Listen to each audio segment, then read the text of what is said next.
جس میں بڑی خرابیاں ہیں، وہ کیا ہیں؟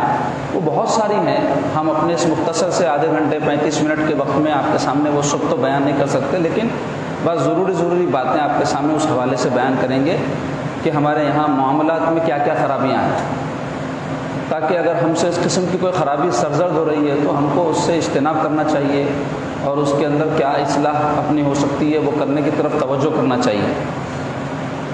تو عزیزان گرامی، پچھلے بیان میں نے اختتام پر ایک حدیث شریف بیان کی تھی جو معاملات سے متعلق تھی، اور وہ حدیث شریف کا مفہوم کیا ہے؟ پیارے آقا علیہ الصلوۃ والسلام ارشاد فرمائے ہیں کہ منافق کی 4 نشانیاں ہیں۔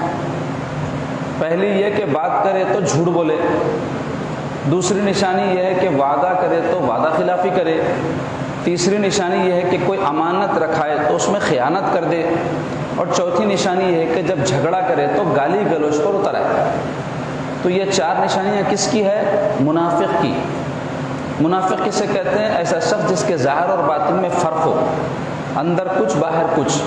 تو منافقت کی 2 قسمیں ہیں، ایک ہے نفاق حقیقی، یعنی دل میں کفر ہو، اسلام ظاہر کرے، دل میں کفر ہو، بتائے اپنے آپ کو مسلمان، تو یہ حقیقی منافق جو رسول اللہ صلی اللہ علیہ وسلم کے زمانے میں ہوا کرتے تھے کہ وہ جو ہے دل میں کفر رکھتے تھے اور مسلمانوں میں آ کر کے ایسا ظاہر کرتے تھے کہ ہم مسلمان۔ دوسری ایک قسم نفاق کی علماء نے یہ بیان کی ہے کہ معاملات کے اندر خرابی، یعنی دل میں ایک خیال رکھتے ہوئے آدمی ظاہر کچھ اور کرے، مثلا جھوٹ بولنا، یہ معاملات کے اندر خرابی کی ایک صورت ہے نا، کہ خیال ایک ہوتا ہے کہتا کچھ اور ہے۔ وعدہ خلافی کرنا یہ بھی جھوٹی کی ایک قسم ہے۔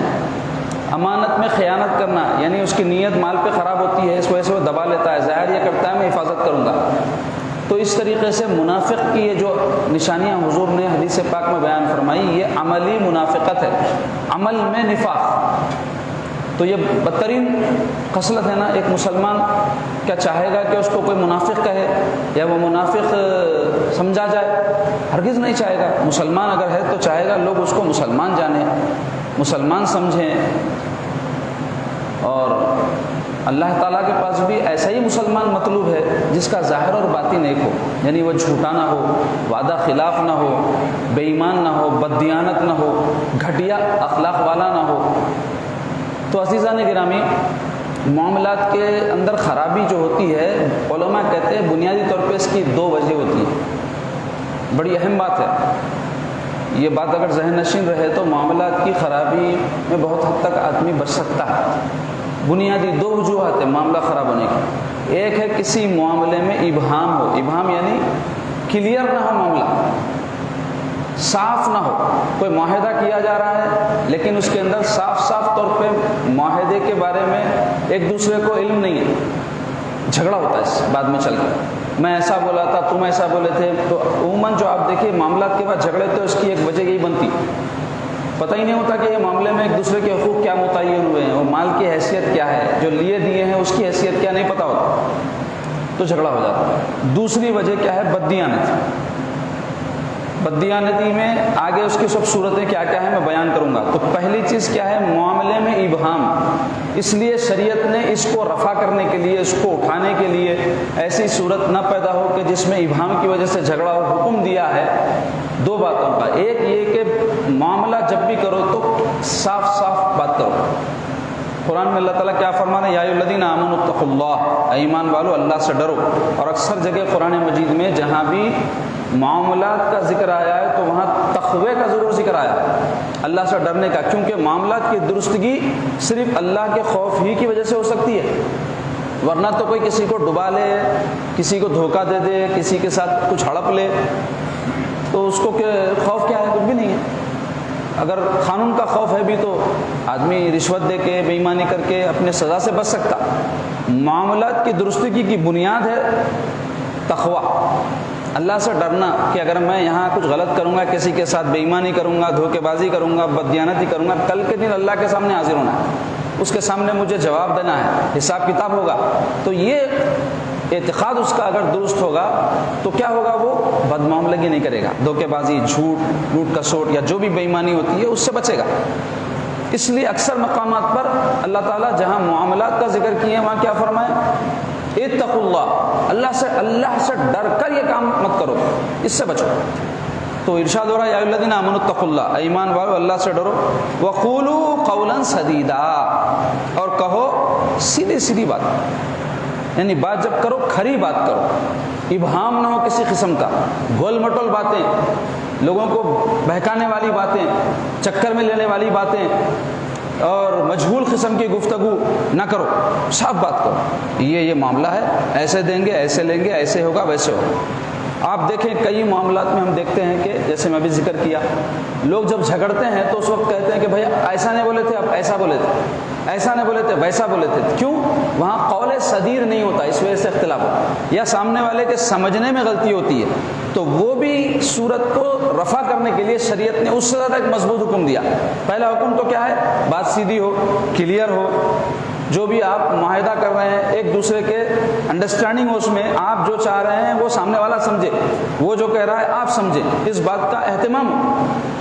دوسری صورت کیا ہے؟ اس سے بہتر لکھ لیا جائے، کوئی بھی معاہدہ ہو اس کو کیا کریں؟ تحریر میں لائیں، قرض کا معاملہ ہو، کاروباری معاملات ہو، کرایہ داری مکانداری کے معاملات ہو، خرید و فروخت کا معاملہ ہو۔ اب روزمرہ کے چھوٹے موٹے معاملات ہیں تو الگ بات ہے، لیکن پھر بھی آپ دیکھیں آج کے دور میں اس کا بھی بڑا اہتمام ہو رہا ہے۔ یہ جو کوئی چیز چھوٹی موٹی بھی ہم خریدتے ہیں تو اس کی رسید جاری ہو رہی ہے، اور آج کل آن لائن پیمنٹس ہو رہے ہیں، تو اس میں ہوتا کیا ہے؟ آپ پیمنٹ کیے ہیں تو ثبوت رہتا آپ کے پاس، یا پھر جو ہے آپ بینک سے بھیجتے ہیں تو اس کا ثبوت رہتا، کس ضمن میں بھیجے ہیں، کچھ نہ کچھ اس کے اندر جو ہے ذکر رہتا ہے۔ تو اس سے کیا ہوتا ہے؟ تحریر میں ہر چیز آتی ہے۔ تو ہمارے دین نے تو 1400 سال پہلے اپنے ماننے والوں کو اس بات کا حکم دیا، آیت دین اللہ توفیق دے تو اٹھائیں، اس کو پڑھیں، اس کا ترجمہ پڑھیں، سورہ بقرہ میں آخری آیات میں سے، پھر دوبارہ کہہ رہا ہوں، اور ایک مسلمان کے لیے بالکل ایسی ہی اس کی یہ ذمہ داری ہے معاملات کے حوالے سے جاننا، جیسے عبادات کے حوالے سے جاننا، جیسے عقائد کے حوالے سے جاننا۔ آج کتنے ہمارے گھروں میں، کاروباروں میں، محلوں میں، معاملات میں جھگڑے ہیں، اس کی وجہ کیا ہے؟ معاملات سے ہم واقف نہیں اچھی طرح، کس طرح سے معاملہ کرنا چاہیے، کیا چیزوں کو پیش نظر رکھنا چاہیے، اور اس کو آپ یقین جانیں اکثریت مسلمانوں کی حیثیت دین کا حصہ ہی نہیں سمجھتے۔ جیسے نماز کو آپ دین کا حصہ سمجھتے، معاملات کو سمجھتے، اکثر لوگ نہیں سمجھتے۔ جیسے آپ ذکر تلاوت کو دین سمجھتے، ویسے سچ کو، امانت داری کو، دیانت داری کو، عفایت کو دین سمجھتے نہیں۔ آپ اگر اس کے اندر کئی لوگ تو ایسے ہیں کہ دھوکے بازی کو ہوشیاری سمجھتے ہیں، کھٹے مٹے باتیں کر کے کسی کے جیب کا پیسہ اپنے جیب میں اتارنے کو فن سمجھتے ہیں، ہنر سمجھتے ہیں۔ تو اس طرح کی بے ایمانی، بددیانتی، جھوٹ، لوٹ کھسوٹ تو ہمارے پاس میں کوئی برا کام نہیں سمجھا جاتا، بے ایمانی نہیں سمجھی جاتی، بددینی نہیں سمجھی جاتی، جبکہ بددینی ہے یہ۔ جیسے کوئی شخص نماز چھوڑنے پر گناہگار ہے، ایسے ہی جھوٹ بولنے پر بھی گناہگار ہے۔ ایک شخص روزہ چھوڑنے پر جیسے گناہگار ہے، وعدہ خلافی کرنے پر بھی ویسے ہی گناہگار ہے، لیکن ایسا نہیں سمجھا جاتا۔ تو ہمارے دین نے کیا حکم دیا؟ ابہام دور ہونے کے لیے معاملات کو تحریر میں لاؤ۔ آپ دیکھیں کتنے ایسے معاملات ہوتے ہیں، مکاندار کرایہ دار، تحریر نہیں ہوتی، لوگ کرائے سے دے دیے، بعد میں چل کر کے اختلاف ہو جاتا ہے۔ کبھی غلطی مکاندار صاحب سے ہوتی ہوگی، کبھی کرایہ دار صاحب کسی سے بھی ہوتی ہوگی، لیکن پھر بھی معاہدہ اگر ہو تو کئی قسم کے اختلافات رفع ہو جاتے ہیں۔ 100 بکا ایک لکھا، کاغذ لاؤ بھائی دیکھو کیا لکھا ہوا۔ اب پیپر لکھا ہوا ہونے کے باوجود بھی اختلاف نہ ہو ایسا نہیں ہے۔ اب وہاں جب اختلاف ہوگا تو دوسری صورت پیدا ہوتی ہے، وہ بددیانت۔ کاغذ ہونے کے باوجود بھی جھگڑا اگر ہو رہا ہے تو دونوں میں سے کسی ایک کی طرف سے ہو سکتا ہے بددیانتی ہو رہی ہے، جس کی وجہ سے تحریر ہونے پر بھی بات ایک دوسرے کی نہیں مان رہے۔ تو پہلی صورت میں ہونا کیا چاہیے؟ بات پہلے تو واضح صاف صاف ہونی چاہیے، دوسرے اس بات کو لکھ لینا چاہیے۔ اور ایک صورت آپ دیکھیں، یہ ابہام کی وجہ سے اختلاف کی جو پیدا ہوتی ہے ہمارے پاس، وہ رشتے ناتوں میں لوگ منگنیاں کر لیتے، منگنی کرنے کے بعد میں جھگڑا پیدا ہوتا، اس کی ایک وجہ ابہام رہتا۔ ابہام کیا رہتا؟ شادی کے تاریخوں کے بارے میں ابہام ہو جاتا، آپ بولے تھے فلاں ٹائم پہ کرتے، وہ نہیں کرے، یا لین دین کے اندر جو کہ ہمارے دین میں یہ چیز رائج ہی نہیں ہے، رواج ہی نہیں ہے اس کا لین دین، اس کی وجہ سے جھگڑے ہوتے، وہ دیتے بولے تھے، یہ لیتے بولے تھے، ایسا کرتے بولے تھے، بلکہ میں دیکھا ہوں شادیاں ہو جانے کے بعد بھی اس پہ جھگڑے چلتے رہتے کئی گھروں میں۔ تو اس کی بنیادی وجہ تو یہ ہے کہ ہمارے دین میں یہ لین دین کا سسٹم ہی نہیں ہے شادی کے موقع پر۔ البتہ جو باتیں ہیں وہ ہے ایجاب و قبول، یعنی شادی کرنے والے ایک دوسرے سے واضح طور پہ کہہ دیں کہ ہم تم کو اپنے جو ہے زندگی میں بیوی یا میاں کے ایسے داخل کر رہے ہیں، اور وہ بھی دو گواہ ہوں ان کے سامنے یہ بات کہی جائے۔ اور آج کل تو خیر اس کے کاغذ بھی بنائے جا رہے ہیں، اچھی چیز ہے، کیونکہ آج کل فراڈ کام، دھوکے بازیاں اور بے ایمانیاں بہت ہو گئی ہے، تو ایسی صورت میں تحریر کی بڑی اہمیت ہے۔ لیکن رسمہ منگنیاں کر کے جو توڑ لیتے، اس کی ایک وجہ ابہام رہتی، دوسری وجہ بددیانتی بھی رہتی، کیونکہ کئی لوگ رہتے رشتہ طے کر لیتے، طے کرنے کے بعد میں اس سے اچھا رشتہ اگر ان کو نظر آیا تو بھی ان کو متلی ہو جاتی، ارے یہ پہلے کا رشتہ ہے کیسا کریں گے اس کو، کچھ بھی کھیچر بازیاں کرنا، کرکریاں کرنا تاکہ سامنے والے توڑ دیں۔ اگر وہ صورت پیدا نہیں ہوئی تو پھر بعد میں خود ہی کھل کے آ جاتے ہم کو نہیں کرنے کا ہے۔ ارے کیا وجہ ہے بھائی، جب تو سب دیکھتے ہیں بچی سمجھ میں نہیں آ رہی، کتنی بری بات ہے۔ آپ بولو رشتہ طے کر کے وقت گزرنے کے بعد کوئی کہنا کہ بچی سمجھ میں نہیں آ رہی، بچہ سمجھ میں نہیں آ رہا، لڑکے والوں کی طرف سے ہو سکتا ہے، لڑکی والوں کی طرف سے، تو یہ بات آپ طے کرنے سے پہلے غور کرنے کی رہتی کہ بچی آپ کو پسند ہے نہیں، ان کا گھرانہ پسند ہے نہیں، ہائٹ، صورت، شکل، کئی چیزوں کو وجہ بنا کے منگنیاں کرنے کے بعد توڑ لیتے، یا پھر ایسا بولے ویسا بولے کے جھگڑے ہوتے۔ اب ہمارے معاشرے میں عام طور پہ لڑکے اور لڑکیوں کے بیچ میں منگنیوں کے بعد تو رابطہ نہیں رہتا، لیکن یہ خرابی بھی ہمارے معاشرے میں پیدا ہو رہی ہے کہ منگنیاں کرنے کے بعد ایسا سمجھ رہے ہیں شرعی رشتہ ہو گیا اور لڑکے لڑکیوں کو بات کرا رہے ہیں آپس میں، بلکہ ملاقاتیں بھی ہو رہی ہیں جو سراسر ناجائز ہے۔ جب تک کہ عقد نہ ہو، نکاح نہ ہو، دونوں غیر ہے، ایسے ہی غیر جیسے بالکل سڑک چلتی ہے ایک بچہ اور بچی ہوتے، کوئی تعلق نہیں ہے دونوں کو، محض منگنی ہو جانے سے ان کا کوئی شرعی رشتہ نہیں ہوا، منگنی کے ذریعے وعدہ ہوا ہے کہ فلاں کے بیچ میں شادی ہوگی، لیکن شادی جب تک نہ ہو، ایجاب و قبول نہ ہو گواہوں کے بیچ میں، اور شرعی جو صورت حال ہے نکاح ہونے کے لیے ضروری، وہ جب تک نہ ہو اس وقت تک دونوں کا کوئی تعلق نہیں ہے، بالکل غیر، یہ بات سمجھ لیں۔ اور ان کا آپس میں بات چیت کرنا اور آپس میں ملنا جائز نہیں ہے، یہ بات اچھی طرح سمجھ لیں۔ تو ہو کیا رہا ہے ہمارے پھر بھی معاشرے میں 90% لوگ منگنیوں کے بعد میں لڑکے لڑکیوں کو بات چیت نہیں کراتے، 10% جو بہت ہی خراب اخلاق والے ان کے پاس یہ چیزیں پیدا ہوئی، لیکن ان کے رشتہ داروں کے بیچ میں جھگڑے ہوتے رہتے۔ اب بچہ بچی تو بات نہیں کر لے رہے ہیں تو ان میں تو کوئی جھگڑے کی صورت نہیں ہے، تو پھر منگنی ٹوٹ رہی کیوں؟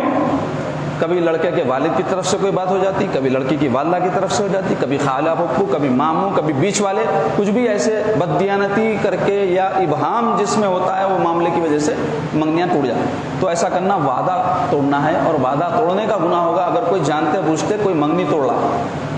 تو یہ ابہام کے ضمن میں یہ بات میں بیان کر دیا آپ۔ اب آئیے، اب ابہام کی اور بہت ساری صورتیں ہیں جس سے اختلافات پیدا ہوتے ہیں۔ مثلا والد صاحب کا کاروبار رہتا، بچوں کو اپنے کاروبار میں شریک کرتے، انہوں کسی بچے کو کرتے، کسی بچے کو نہیں کرتے، کوئی بچے چھوٹے رہتے پڑھتے رہتے، بڑا بیٹا کاروبار میں شریک ہو جاتا، بعد میں پورا کاروبار اس کے ہاتھ میں رہتا، تو اس کی حیثیت کیا ہے وہ بیٹے کی متعین نہیں کی جاتی۔ بعد میں چل کر کے یہ ہوتا ہے جس کی لاٹھی اس کی بھینس، بڑے بھائی صاحب پورے کاروبار پہ قابض رہتے، چھوٹے بھائی جب بڑے ہوتے تعلیم حاصل کر لیتے، باوا کا اس اسنا میں جب بچے جوان ہوتے باوا بوڑھے ہوتے، اور بچے جوان ہوتے باوا مر جاتے، یہی ہے دنیا میں سب چل رہا ہے، ایسے ہوتا رہتا۔ تو جب والد صاحب کا انتقال ہوتا تو اس وقت اختلاف پیدا ہوتا، بڑے بھائی بولتے بچپن سے پورا کاروبار میں دیکھا تو میرا ہے، چھوٹا بھائی بولتا میرا قصور کیا ہے بھائی، میں چھوٹا ہوں تو میں پڑھنے لکھنے میں لگا ہوا تھا، آپ کاروبار دیکھے تو کہ آپ کا ہو جاتا، جھگڑا ہوتا۔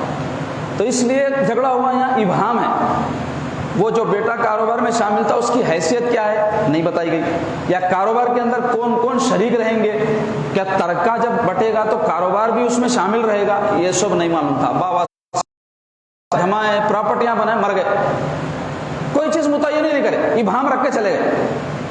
اس کی وجہ سے اختلاف۔ سمجھدار جو لوگ ہوتے ہیں، دیندار جو لوگ ہوتے ہیں، دور اندیش جو لوگ ہوتے ہیں، وہ کیا کرتے ہیں، معاملات جب کرتے ہیں اجنبیوں کی طرح کرتے ہیں۔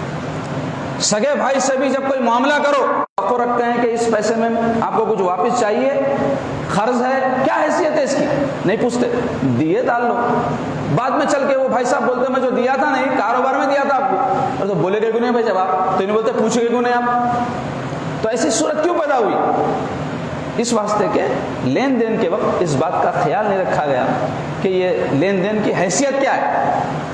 تو ہمیشہ یاد رکھو کسی بھی قسم کا لین دین ہو اس میں ابہام کو جگہ مت پیدا ہونے دو، کلیئر بات، ایسے ہی کئی بچے ہیں اپنے مکان بنتا باوا کا، پیسے دیتے، مکان بن رہا ہمارا، گھر بن رہا ہمارا، گھر بن رہا، خوشی سے دیتے، باوا صاحب لگا دیتے، گھر بن جاتا، باوا صاحب کا انتقال ہو جاتا، ہو جانے کے بعد میں تقسیم کی بات آتی، تو اب مسئلہ یہ پیدا ہوتا جو بیٹے صاحب پیسے دیے تھے تعمیر کے وقت یا گھر میں لگاؤ بول کے، انہوں بولتے میرا حصہ زیادہ ہے اس واسطے کہ میں پیسے دیا ہوں، دوسرا بھائی جو پیسے نہیں دیا اس کا کم ہے۔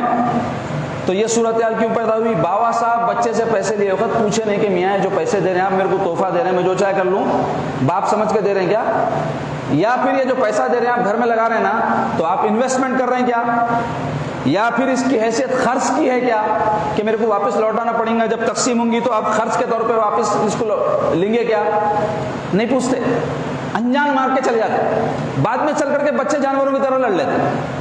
ابہام کی وجہ سے مسائل پیدا ہو رہے ہیں، نفرتیں پیدا ہو رہی، جھگڑے پیدا ہو رہے ہیں، دشمنیاں پیدا ہو رہی۔ حالانکہ سب بچے نمازی ہے، مگر معاملات کی جب بات آئی تو انہیں بولتا ارے بھائی میں پوری عمر کمایا سو باوا کو بھیجا تھا، باوا صاحب کیا کر لیے کہ اب میرا کیا ہے، کچھ بھی نہیں ہے، پریشان ہو جاتا ہوں۔ دوسرے بھائی بولتے ہو بھائی باوا کو دیے تھے، باوا کو پوچھو، ہم کو کیا پوچھ رہے ہیں، انہوں تو چلے گا، کس سے پوچھنا؟ تو ایسے مسائل پیدا ہوتا ہے۔ اچھا ہو بھی جائے تو اس کا بھی حل ہو سکتا ہے، ایسا نہیں ہے کہ حل نہیں ہوگا۔ علماء کے پاس جانا، پوری صورتحال بتانا، وہ لوگ پوری صورتحال سننے کے بعد جو فیصلہ کرے اللہ اس کے رسول کی خاطر قبول کر لینا، نہیں کرتے، جس کی وجہ سے جھگڑا ہمیشہ رہتا، جائیداد ویسی رہتی، جس کی لاٹھی اس کی بہن، جس کا قبضہ انہیں فائدہ اٹھاتے رہتا، جو باہر ہی رہتے انہوں بھی مر جاتے، ان کے بچے لڑ لیتے رہتے۔ اس کے بعد ایسے کئی واقعات ہمارے معاشرے میں، تو اس کی وجہ بنیادی کیا ہے؟ ابہام، معاملات کلیئر نہیں ہے۔ سیدھا بات کرو، معاملات واضح کلیئر ہو، کیا حیثیت ہے اس معاملے کی۔ دوسرے تحریر لکھ لو، کوئی بیٹے صاحب دیے، کئی کیسے دے رہے ہیں بابا، ڈائری میں، دو کو بول دو، بیوی کو بولے دیکھو بھائی نے دیا، میں یہ کاروبار میں لگا رہا ہوں، دیکھو اس کے پیسے، اتنا پیسہ ہے اس کا، اس میں لگا ہوا، گھر میں لگا بنانا، اس کی حیثیت مقرر کرنا، لکھ کے رکھنا۔ ہم اپنے بڑوں کو دیکھے ہیں کہ ان کے پاس کئی رقومات ہوتی تھی، اس کو چٹھیاں لگے ہوئے رہتے تھے، ربر بینڈ لگا کے کہ بھائی یہ کام کے لیے یہ پیسے دیے گئے ہیں، اٹھا کے رکھے، 100 روپے تھے ہوں گے، 200 روپے تھے ہوں گے۔ ایک موقع پر تو مجھے خوشی ہوئی، ایک صاحب تھے ہمارے، وہ نوٹ ایسے تھے جو ہمارے زمانے میں چلن بھی نہیں ہے اس کا، بڑے بڑے نوٹ آتے تھے 20 کے، بڑے بڑے 50 کے سلسلے میں ہماری جمع کرے تھے انہوں، رقم تھوڑی سی تھی، وہ 200 400 500 روپے تھے ہوں گے، مگر اس کو کیا کرے تھے انہوں، ربر بینڈ لگا کے مسجد کا نام لکھ کے اٹھا کے رکھ دیے تھے۔ بعد میں جب تقسیم ہوئی، سامان نکلا، دیے لیے، تو اس وقت وہ جب ملا تو وہ چٹھی لگی ہونے سے بچوں کو پتا چلا کہ ہمارے نہیں ہے، یہ کسی اور کی امانت ہے۔ پھر ایماندار بھی تھے، لا کے دے دیے، رقم چھوٹی ہو بڑی ہو ایک الگ مسئلہ ہے، لیکن جب نامہ عمل میں تولے جانے کی بات آتی ہے وہاں رقم نہیں دیکھیں گے، وہاں ایمانداری بے ایمانی دو چیزیں رہتی ہیں وہاں، اس کا خیال رکھنا۔ تو بتانا چاہ رہا ہوں کہ کلیئر معاملات جن کے رہتے ہمیشہ ان کی زندگی اور آخرت سکون والی رہتی۔ دوسری چیز معاملات میں خرابی کیوں پیدا ہوتی؟ بددیانتی کی وجہ سے، اور بددیانتی جب پیدا ہوتی تو اس میں پہلا کام جو برا شروع ہوتا وہ جھوٹ ہے، اور وہ منافق کی علامت ہے، اور جھوٹوں پر قرآن میں آیا اللہ کی لعنت ہے، اور حدیث شریف میں بھی سخت وعیدیں آئی ہیں جھوٹوں کے لیے، اور ہمارے معاشرے میں جھوٹ عام ہے، اور اتنا عام ہو گیا ہے کہ اب لوگ عادی ہو گئے، جھوٹ نہیں بولے تو کیسا کہ دکھتا، اور سچ عجیب عجیب دکھتا۔ کیوں؟ جب طبیعتیں مقدر ہو جاتی ہیں یا گناہ کی عادی ہو جاتی ہیں تو انسان کی مزاج بن جاتی ہے، اس کو غلط نہیں سمجھتا، جبکہ جھوٹ اتنی بدترین خصلت ہے کہ دین برباد ہو جاتا ہے اس سے لوگوں کو۔ اس سے اجتناب کی تاکید آئی ہمارے دین میں۔ سرکار پاک صلی اللہ علیہ وسلم کیا فرمائے؟ مسلمان بخیل ہو سکتا، مسلمان بزدل ہو سکتا، مسلمان جھوٹا نہیں ہو سکتا فرمایا، یعنی ایسا اعتماد لوگوں کو اس پہ ہوتا ہے۔ یوں تو جھوٹ سبھی زندگی میں بولے ہوں گے، جھوٹ کبھی کبھی بولنا بھی گناہ ہی ہے، لیکن جھوٹے ہو جانا بہت بری بات ہے۔ یعنی آدمی جھوٹ بولے بس، اور اس کو کوئی غلط نہ سمجھے، اور احساس بھی نہ ہو کہ میں جھوٹ بول رہا ہوں، یہ برا ہے۔ یہ عادت جب ہو جاتی ہے تو آدمی جھوٹوں میں لکھ دیا جاتا ہے، اور جھوٹوں کا ٹھکانہ جہنم ہے۔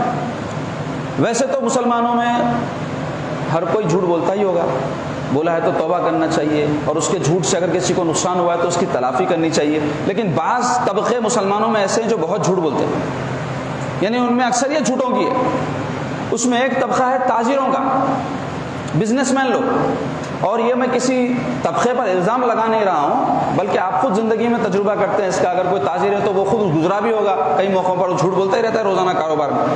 اس واسطے رسول پاک صلی اللہ علیہ وسلم کیا فرمایا, سچا تاجر, دیانتدار تاجر کا انجام انبیاء, صدیقین, شہداء کے ساتھ ہوگا.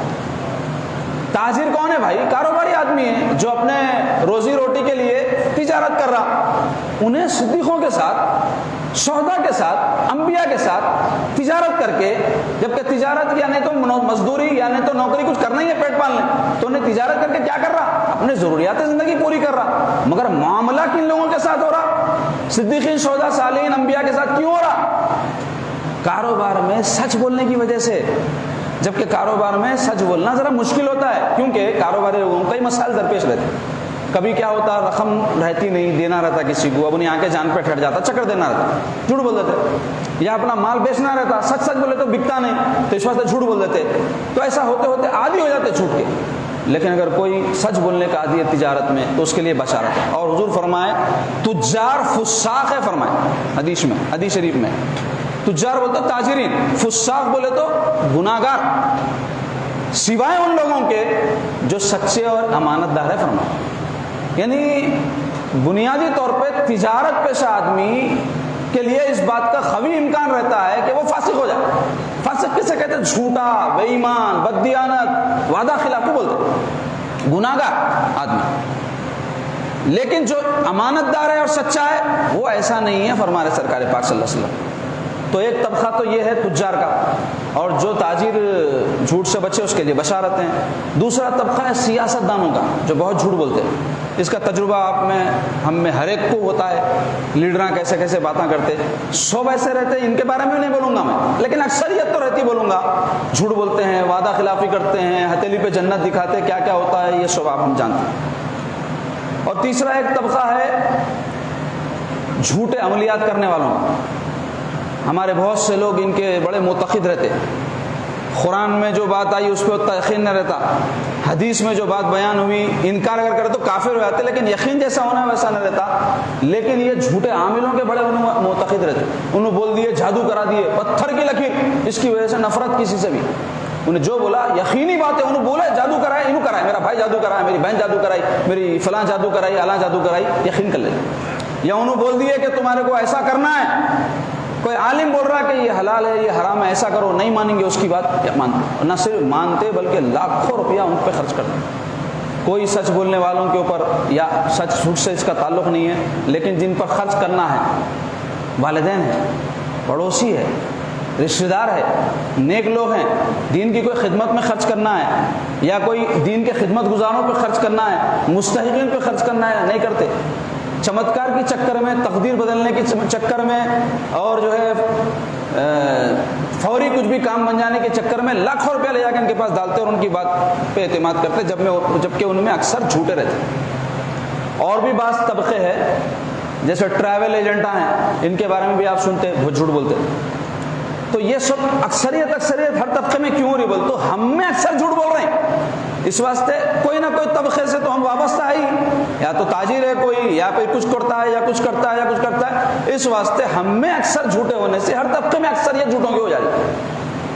تو ہر کوئی اپنا جواب اللہ کو دینے والا ہے, لیکن یاد رکھو بد معاملگی جو ہوتی ہے جھوٹ کی وجہ سے ہوتی ہے, یا جھوٹا جو ہوتا ہے وہ بد معاملہ ہوتا ہے. دوسری چیز کیا ہے ہمارے معاشرے میں جو بد معاملگی کی صورت ہے, وہ ہے رشوت خوری.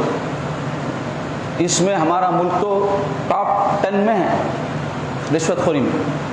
ہمارے ملک کو چھوڑ دو, خود مسلمانوں میں سیاست دان لوگ, یا پھر کوئی اقتدار پہ جو لوگ ہیں, یا دفتروں میں کوئی کام کرنے والے لوگ ہیں, یا اور بھی کوئی منصب وغیرہ پہ لوگ ہیں, تو آپ دیکھیں ان میں بھی اکثر رشوت خور ہیں. رشوت کسے بولتے؟ رشوت بولتے اپنی ذمہ داری جس کے لیے کچھ معاوضہ ملتا ہے اس کے علاوہ کچھ مانگ کر کام کرنا.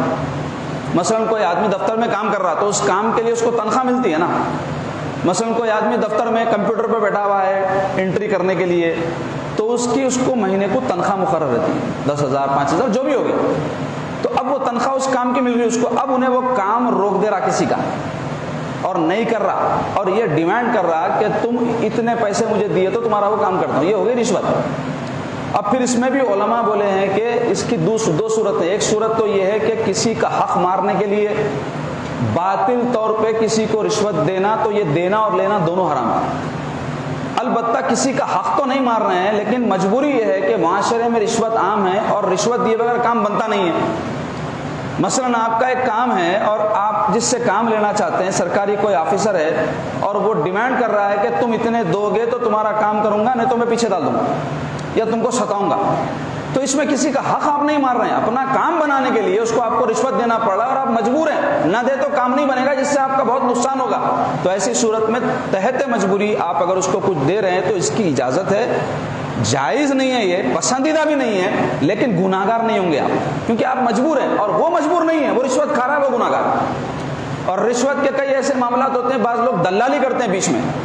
دلالی کر کے کیا کرتے ہیں، رشوت خور کو رشوت کھلاتے ہیں، رشوت دینے والے سے رشوت لیتے ہیں، بیچ میں یہ ایجنٹ ہوتے ہیں. کیونکہ جو رشوت خور ہوتا ہے وہ بھروسہ نہیں کرتا آپ پہ، وہ یہ خیال کرتا کہ ان سے ڈائریکٹ لوں گا تو پکڑا نہ جاؤں یا رپورٹنگ نہ کر دیں یا مجھے پھنسا نہ دیں، تو وہ کوئی ایسے دلالوں کو بیچ میں رکھتا ہے جس سے لیتا ہے. تو ویسے جو دلال ہوتے ہیں وہ بھی حضور فرماتے ہیں راشی ہی کی طرح گناہگار ہیں، یعنی رشوت لینے والے کی طرح. تو ایک بدمعاملگی یہ ہے. اور ایک بدمعاملگی ہمارے پاس یہاں جو عام ہو گئی ہے وہ ہے قرض کے بارے میں. قرض کے حوالے سے قرض جو ہے کی حیثیت کیا ہے ہمارے دین میں؟ قرض جائز ہے، لینا اور دینا دونوں بھی، لیکن اس کے بارے میں چند ضروری باتیں ہیں جس کا جاننا ہمارے مسلمانوں کو لازمی ہے، جو بہت سارے لوگ نہیں جانتے. پہلی بات تو یہ کہ قرض اگر کوئی لے رہا ہے تو کب لے؟ کیا جب چاہے، چونکہ میرے کو پیسہ ضرورت ہے میں لے لیتا ہوں، خواہش ہے لے لیتا ہوں، نہیں لے سکتے. ایسی شدید ضرورت ہونا کہ جس میں اگر آپ قرض نہ لیں تو کوئی بڑا نقصان ہو جائے. اور اس کے علاوہ صورتیں جو عام طور پہ ہمارے پاس قرض لینے کی ہے وہ کیا ہے؟ میرے کو نیا فون ہونا ہے، سب کے پاس ہے، قرض لے کے لے لیتا ہوں. جائز نہیں ہے. شوق ہے آپ کا، یہ ضرورت نہیں ہے. اپنی خواہش کو دباؤ. ضرورتاً قرض لے سکتے ہیں، خواہشاً نہیں. یا بعض لوگوں کو اسٹینڈرڈ آف لیونگ اپنا ہائی رکھنے کی عادت رہتی ہے، معیار زندگی، اچھے کپڑے پہننا، اچھا کھانا، اچھے گاڑیوں میں پھرنا، جبکہ اوقات 2 کروڑ کی نہیں رہتی. تو ابھی انہوں اپنا یہ اسٹیٹس مینٹین کرنے کے واسطے کیا کرتے؟ قرضے لیتے، لوگوں کے اوپر ٹوپیاں ڈالتے. اور آج کل تو کریڈٹ کارڈ بہت چلے، تو لوگ کیا سمجھ رہے ہیں کریڈٹ کارڈ پہ پیسے مل رہے ہیں تو لے لینے میں کیا حرج ہے؟ ارے بھائی آپ لے رہے ہیں اور قرض جب لیتے ہیں تو دینا ہے آپ کو، چاہے آپ ضرورتاً کیوں نہ لے تو بھی لوٹانا ہے نا.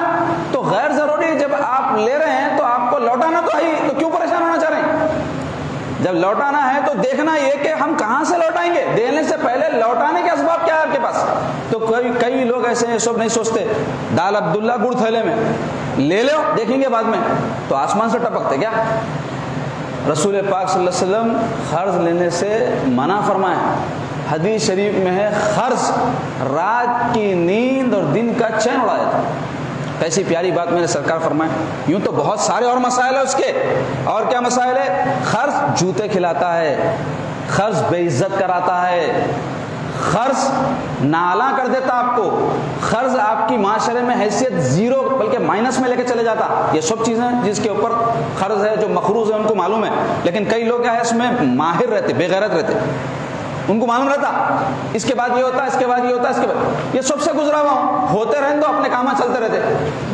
بے غیرتی ہے نا، کتنی بری بات ہے. اور کئی قرض لیے وقت ہی معلوم رہتا ہم ادا نہیں کر سکتے پھر بھی لیتے، تو ایسے لوگ چور ہے. حضور فرمائے حدیث میں، ایسا شخص جو قرض لے اور اس کو پتا ہو کہ وہ ادا نہیں کر سکتا، نیت اس کی ادا کرنا نہ ہو، تو حضور فرمائے چور ہے. ہاں اگر کوئی شخص ضرورتاً قرض لے اور اس کی نیت ادا کرنے کی ہو تو اللہ تعالیٰ اس کے لیے اسباب مہیا فرمائیں گے. حدیث شریف میں فرشتے اس کے لیے دعا کرتے ہیں کہ اللہ اس کے لیے اسباب بنا دے.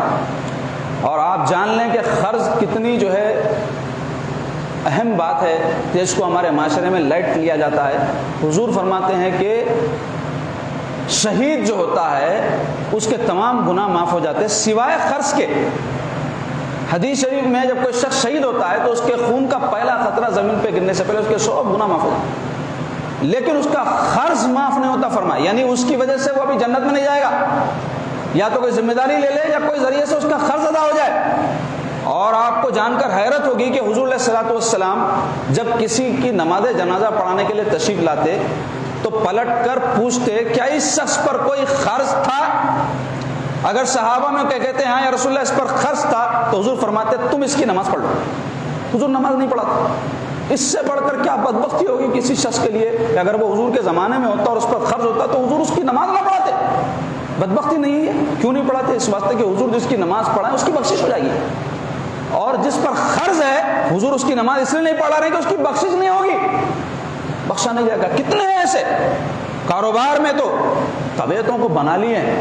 کئی لوگ کہتے کاروبار بڑھانے لیا قرض, کئی کو بڑھا رہے ہیں جی کاروبار. کیوں قرض لے کے بڑھا رہے ہیں؟ اپنی آمدنی میں سے بچا کے کاروبار بڑھاؤ. ان کے پیسے لے لیتے, مال بھر لیتے, دکان میں ڈبا دیتے, دکانیں بند کر کے بھاگ جاتے. کتنے بے ایمانی کے واقعات, اور اس کو برا ہی نہیں سمجھتے. ہو رہا بھائی مارکیٹ میں یہ چل رہا, سب کر رہے ہیں تو سب جوتے کھائیں گے, سب گناہ گار ہے, سب جہنم میں جائیں گے. تم بھی جاتے نہیں میں کہیں بھی جاتا ہوں, اللہ معاف کر دیں گا میرے کو. اللہ تعالیٰ فرما رہے ہیں میں نہیں معاف کروں گا. کیوں؟ یہ میرا حق ہی نہیں ہے. جس سے تم لیے اس کا حق ہے. اب ایسے بے ایمانوں کی وجہ سے جو قرض لے کر ڈبا دیتے ہیں, وقت پہ ادا نہیں کرتے, بلکہ کئی اتنے بے غیرت ہیں کہ لیتے وقت تو بیٹے بنتے, دیتے وقت باپ بن جاتے, بلکہ دھمکیاں دیتے, دم ہے تو وصول کر لو, کہاں سے وصول کر سکتا, کیا کرنا ہے کر لو.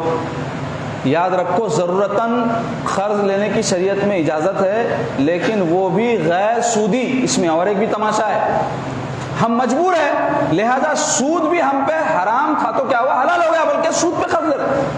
کتنے مسلمانوں میں آپ یقین جانیں بڑی تعداد کاروباریوں کی ایسی ہے سودی معاملات میں ملوث اور مبتلا ہے, جس کی وجہ سے زندگیوں میں نحوست ہے. صرف گڑے بھرتے بھرتے پوری زندگی گزر جاتی, مر جاتے, لوگوں کا باقی رہتے, بد دعاؤں میں رہتے, ان کی نسلیں بھی بد دعاؤں میں رہتی. لوگوں اس کو برا نہیں سمجھتے, اس کو بے ایمانی کو بے دینی نہیں سمجھتے. یہ بے دینی ہے. مسلمان کبھی کسی کا مال نہیں ہڑپ سکتا, کسی کو دھوکہ نہیں دے سکتا, کسی کو وعدہ خلافی نہیں کر سکتا. کتنی وعدہ خلافیاں کرتے ہیں جو لوگ قرضے لیے ہوئے ہیں. کیوں کرنا ہی پڑتا, ان کے پاس رہتے نہیں, رہے تو قرض لیتا کہ بتاؤ نے تو لیا کیوں, کاروبار بنا لیا. ہاں چلو بھائی کسی کو ایسی مجبوری آ گئی, مثلاً کوئی اتنا بیمار ہو گیا, علاج کے لیے پیسے نہیں کرا تو مر جائیں گا, تو زندہ رہنے کے لیے اس کو علاج کرانا پڑے گا, تو قرض لینے کی اجازت ہے. بچی کی شادی وادی کر دینا ہے, عمر بڑھ جا رہی, اور اگر وقت میں نہیں ہوئی, عمر بڑھ گئی تو شادی مشکل ہو جاتی ہے اس کی, یا نہیں ہوتی کئی بچیوں کی. کہیں سے بھی کچھ بھی کرو بھائی, قرض لے لو, ادا کر دو, اللہ اسباب بنائیں گے. تو ایسے لوگوں کی تو ہم کو خود آگے بڑھ کے مدد کرنا چاہیے. معاشرے میں ایسے لوگوں کی مدد نہیں کرنے کی وجہ سے, خاص طور پر رشتہ داروں میں ایسے لوگ رہتے, لوگ اپنے نااتفاقیوں کی وجہ سے, ناراضیوں کی وجہ سے نہیں کرتے ان کی مدد, جس کے نتیجے میں ان کو ایسی چیزوں میں ملوث اور مبتلا ہونا پڑتا. لیکن وہ لوگ جو ہے ہی سرے سے بے ایمان, اور ان کا کام ہی یہی ہے کہ قرضے لو, ڈباؤ, بے ایمانیاں کرو, دھوکے بازیاں کرو, ان کے لیے بڑی سخت وعیدیں ہیں. اللہ رسول کی ناراضگی ہے. اس سے اگر کوئی اس قسم کے کاموں میں مبتلا ہے تو اجتناب کرنا چاہیے, توبہ کرنا چاہیے. جس کا لیا اس کو لوٹانا. اپنے جائیدادار رہتے, دعوتاں ہوتے رہتے, کھاتے رہتے. ایک صاحب میرے کو لطیفہ سنا ہے. کیا لطیفہ سنا ہے؟ ایک صاحب کسی سے قرض لے لیے اور ادا نہیں کرے, انہوں ناراض ہو کے پیچھے پڑ گئے. اس کا حق ہے نا بھائی, اب آپ دے رہے ہیں تو مانگے گا بھی نہیں, منگنا بھی نہیں بولتے, منگے تو ناراض ہوتے. بھائی آپ شرمندہ ہونا چاہیے, معذرت خواہی کرنا چاہیے, مہلت نرمی سے طلب کرنا چاہیے, بجائے اس کے کیا کرتے بہانے بازیاں, جھوٹ اور دھوکے بازی اور لڑائی جھگڑے کرتے. تو ایسے ہی کرے انہوں.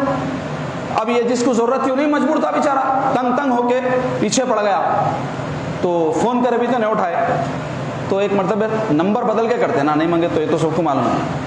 تو نمبر بدل کے انہوں فون کرے تو انہوں اٹھا لیا. تو پوچھے بھائی کہاں ہیں آپ, میرے پیسے باقی رکھ کے کدھر ہے آپ؟ تو بولے اس وقت میں اوٹی میں ہوں. تو بولے اوٹی کہیں کو گئے؟ تو بولے آپ اتنا ٹینشن دے دیے میرے کو, میں دماغ ٹھنڈا کرنے کا واسطے اوٹی چلے گیا. قرض باقی رکھ کے اوٹی کو پھر رہے ہیں, قرض باقی رکھ کے بچوں کے برتھ ڈے ہو رہے ہیں, قرض باقی رکھ کے دعوتاں کر رہے ہیں, اچھے کپڑے پہن رہے ہیں, گاڑیاں لے رہے ہیں, نئے نئے فونا لے رہے ہیں. کھانا کیسے کھایا جا رہا بھائی تم کو کسی کا باقی رکھ کے؟ نیند کیسے آ رہی؟ بے غیرتی ہے, بے دینی ہے, بددیانتی ہے. اور پھر بھی بڑے دیندار, کیونکہ داڑھی ہے میرے کو, کیونکہ برسوں سے میں نمازی ہوں. سب غارت ہونے والی ہے, نماز روزہ کچھ قبول نہیں ہوں گا اللہ کے پاس اگر کسی کا کوئی ڈبانے کی نیت سے کچھ لیا ہے. یہ بات بڑی سخت ہے عزیزو, میں سخت پیرا ہے میں آپ کے سامنے رکھا اس واسطے کہ میں چاہتا ہوں کہ جھنجھوڑوں, میں ہو آپ ہو کوئی ہو, ہماری نیکیاں کام آنے والی نہیں ہیں اگر ہم کسی کا کچھ بے ایمانی کے ساتھ, بددینی کے ساتھ کچھ کھا گئے ہیں, کسی کا کچھ دبا لیے ہیں, اور پھر 170 بولتے ہیں ہمارے پاس 170 بنے ہوئے ہیں, تو کام آنے والا نہیں. آدمی کو پہچانو معاملات سے, صورتوں شکلوں وغیرہ کو تو کوئی بھی اختیار کر لے سکتا. ملیا کو بھی ٹوپی پہنا کے لا کے صف میں کھڑا تو کیا معلوم ہوتا انہیں عبداللہ ہے یا ملیا ہے. آدمی معاملات سے جانچا جائے گا, معاملات سے پہچانا جائے گا, دینداری دیانت داری اس کی. اللہ تعالیٰ ہم سب کو نیک توفیق عطا فرمائے، وعدہ وفا کرنے کی توفیق بخشے، معاملات کی درستگی کی توفیق بخشے۔ اے اللہ ہم کو معاملات میں سچائی اور دیانت داری امانت داری والا بنا دیجیے، اور کسی کے ساتھ بد معاملگی ہم نے کی ہے تو ان کو معاف فرمائیے اور اس کی تلافی کرنے کی توفیق نصیب فرمائیے۔ وصلی اللہ تعالی علی سیدنا محمد وآلہ وصحبہ اجمعین برحمتک یا ارحم الراحمین والحمد للہ رب العالمین۔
الحمد لله الذي خلق السماوات والأرض وبث فيهما من كل دابة تبثيثا لهذه على الهواء مدار ولهذه على الماء قرار يغشي الليل النهار يطلبه حثيثا حكمه قسط وبر وعدل فعله لطف وحلم وفضل قوله حق وصدق وفصل ومن أصدق من الله حديثا ونشهد أن لا إله إلا الله وحده لا شريك له الذي يعيذ مستعيذا ويغيث مستغيثا ونشهد أن سيدنا ومولانا محمدا عبده ورسوله أرسله بالحق حجة لنميز به طيبا وخبيثا صلى الله تعالى عليه وعلى آله وصحبه الذين ورثوا جنة الفردوس تورثا أيها المؤمنون الحاضرون كثرت عطيات الله فأين الشكر لنعيمها وانتشرت نفحات الرحمن فأين التعرض لنسيمها ووسعت رحمته كل شيء فما أرحم رحيمها توجهوا إليه يسيرا وقد وجدتموه نصيرا واعملوا له قليلا وقد أعطيتم كثيرا ألا ترونه كم سهل عصيرا وأطلق أسيرا وجبر كثيرا إخواني توبوا إلى ربكم أجمعين واعبدوا له مخلصين واسألوا منه متذللين وتوكلوا عليه واثقين وارضوا بقضائه مطمئنين وتضرعوا بين يديه خائفين وادعوه في السراء والضراء فإنه لا يرد السائلين وقولوا ربنا آمنا فاغفر لنا وارحمنا وأنت خير الراحمين قال رسول الله صلى الله عليه وسلم الدعاء مخ العبادة وقال عليه الصلاة والسلام من فتح له باب الدعاء منكم فتحت له أبواب الرحمة وقال صلى الله عليه وسلم من لم يسأل الله غضب عليه صدق رسول الله صلى الله عليه وسلم إن أحسن الكلام وأبلغ النظام كلام الله الملك العزيز العلام قوله حق وكلامه الصدق أعوذ بالله من الشيطان الرجيم وقال ربكم ادعوني أستجب لكم إن الذين يستكبرون عن عبادتي سيدخلون جهنم داخرين بارك الله لنا ولكم في القرآن العظيم ونفعنا وإياكم بالآيات والذكر الحكيم إنه تعالى جواد كريم ملك بر رب رؤوف رحيم